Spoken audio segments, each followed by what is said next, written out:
Alright, we're gonna keep this shit short and sweet. NeNe, you tripping. Alright? I don't know who the fuck you think you are. I don't know where this new found fake ass sense of entitlement and acting like you better than all the other motherfucking housewives. And mind you, let me start this by saying this is coming from a day one NeNe Leakes fan, okay? I was a fan when you had on AJ Wright and TJ Maxx, while them other hoes was at Phipps and Lennox and all that other shit. We loved you anyway. I was a fan when you didn't have living room furniture because you was real. I was a fan when your titties was north, south, east, west the rest of your life. I was a fan back then, okay? And I'm still a fan today, but you pissing me off. You're making it really, really hard for me to rock with your big old motherfucking ass, okay? You're making it hard. I have stuck with you through so much shit, through Kim Zolciak, through Sheree Whitfield, through all of these people who have been saying things about you that I didn't think were true, but lately you've been manifesting in your personality and in your ways, your fucked up ways. Prime example last week when you made Cynthia cry. Now, anybody with any common sense knows that Cynthia Bailey is not a confrontational person. She's a pretty girl. She's a loyal, a sweetheart. She's the type of person that you go to the club with, you have drinks with, and then you make sure they get home all right. You don't just leave them and go have a one-night stand. You might leave a bitch like Marlo or a bitch like Kim or somebody like that, but Cynthia, you're going to make sure she gets to her car and then make sure she gets home. She's that type of friend, and you knew that, but you sit there and let her ass cry talking about her daughter. You had the audacity to talk about somebody's kids, NeNe, when we all sat there and watched you tell Bryson that he had clothes all over the floor in his room. You told him, you don't even clean the bathroom. Okay? That's what you raised.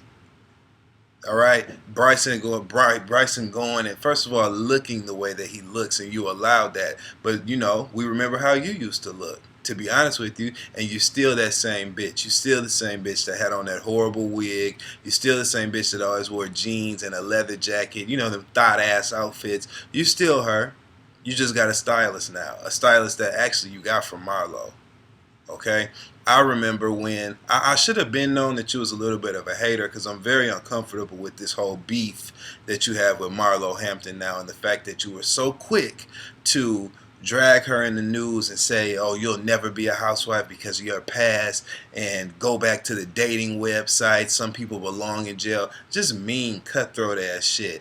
The moment that you felt uncomfortable about her being in the spotlight and being back on season 6 of The Housewives of Atlanta, you didn't like that because she wasn't kissing your ass like these other new girls are. Okay? And the moment I knew that you had a little bit of haterism in you and haterade, porn, the moment I knew that you was lactating haterade out of your titties, like you always like to say, was when you were on the Wendy Williams show, one of the last times that you were on there, and you had on the dress that Marlo had on the season 4 reunion.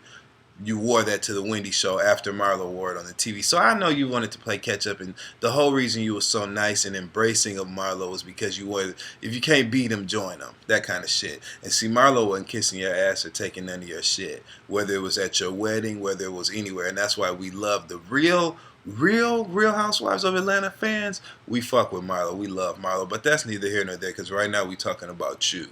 Okay? You got to get it together, NeNe. The person that you are right now, we would not have liked you, and we would not have rocked with you and watched the other shows that you was on, like The Apprentice and The New Normal and shit. We wouldn't have supported any of that if you were this way back then.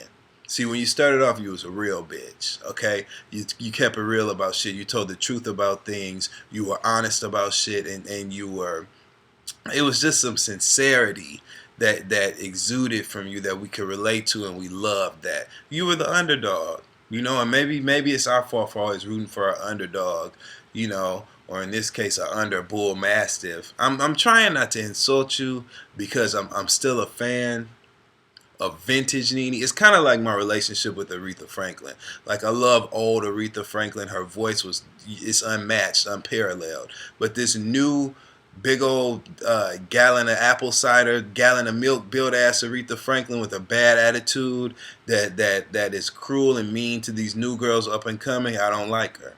You can't take that away from what she did before, but the new shit I don't like. And it's the same thing with your ass, NeNe Leakes. And I'm going to tell you something else, bitch. You know exactly who Phaedra is. Now, Phaedra started off on the wrong foot herself because she was hating on you and shit like that. So back then, you know, season 3, when Phaedra came on, I felt you and I understood where you was coming from. Like, you know, okay, maybe Phaedra is the problem. But now, it's just amazing that you talked all this shit about how y'all didn't know each other, but then you set up at the Dairy Queen in Athens and kicked it and reminisced on the love you had and all that shit with her and Chuck.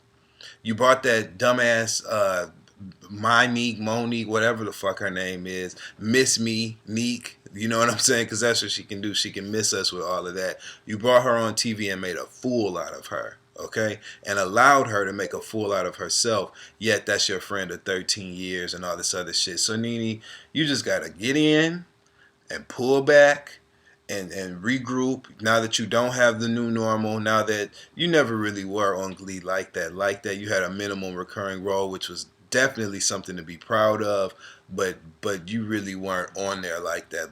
But now that you have a little more time on your hands, you're spending more time in Atlanta, you need to sit your ass down and think about who you were and who you are now, or at least who you think you are. You walking around with a motherfucking toupee on and some Louboutins and thinking that, you know, I'm over it. I'm tired of it. Greg's scared of you. Bryson is too dumb to say anything. I'm going to tell you what's going to bite you, though. That damn Brent is going to get your ass right in check. And nobody can tell a person about themselves like a parent or a child can tell each other about themselves. There's something about that dynamic of a parent-child relationship where the words sting but they hit home and they stay. The things that a child says to their parent about them and the things that a parent says to their child about them, it does something. It resonates. And Brent is smart. He's sitting back watching and he has already lost respect for you. He already calls you NeNe when you are, you know, in jest, when y'all are playing and shit. So, you know, you criticize Cynthia about allowing her beautiful daughter, thriving daughter, to go on to go skating and to the little ice cream shit with the little boy. Yet Bryson is running around here.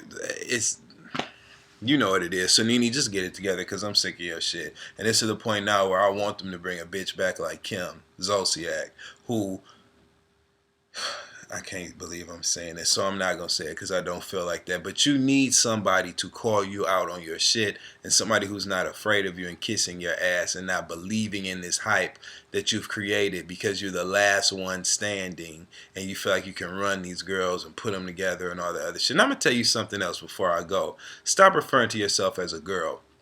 I'm so sick of you saying, you know, I'm not the girl who's going to walk around and say that. I'm not that girl. Bitch, you ain't a girl. You an old ass woman. You 45 motherfucking years old. Bitch, you might be 46 because you just had a birthday. But either way it goes, you old. You ain't been a girl since, you ain't been a girl in a while, okay? So you're a woman. Act like one. Be a real one. And be the NeNe that we knew to love. Be the NeNe that we fell in love with, because this new shit, you can keep it. And you look a fool with that frosted makeup and all that other shit on. Just get it all the way together. Get back friends with Marlo. Get your look together and give us a show. All right? Bye.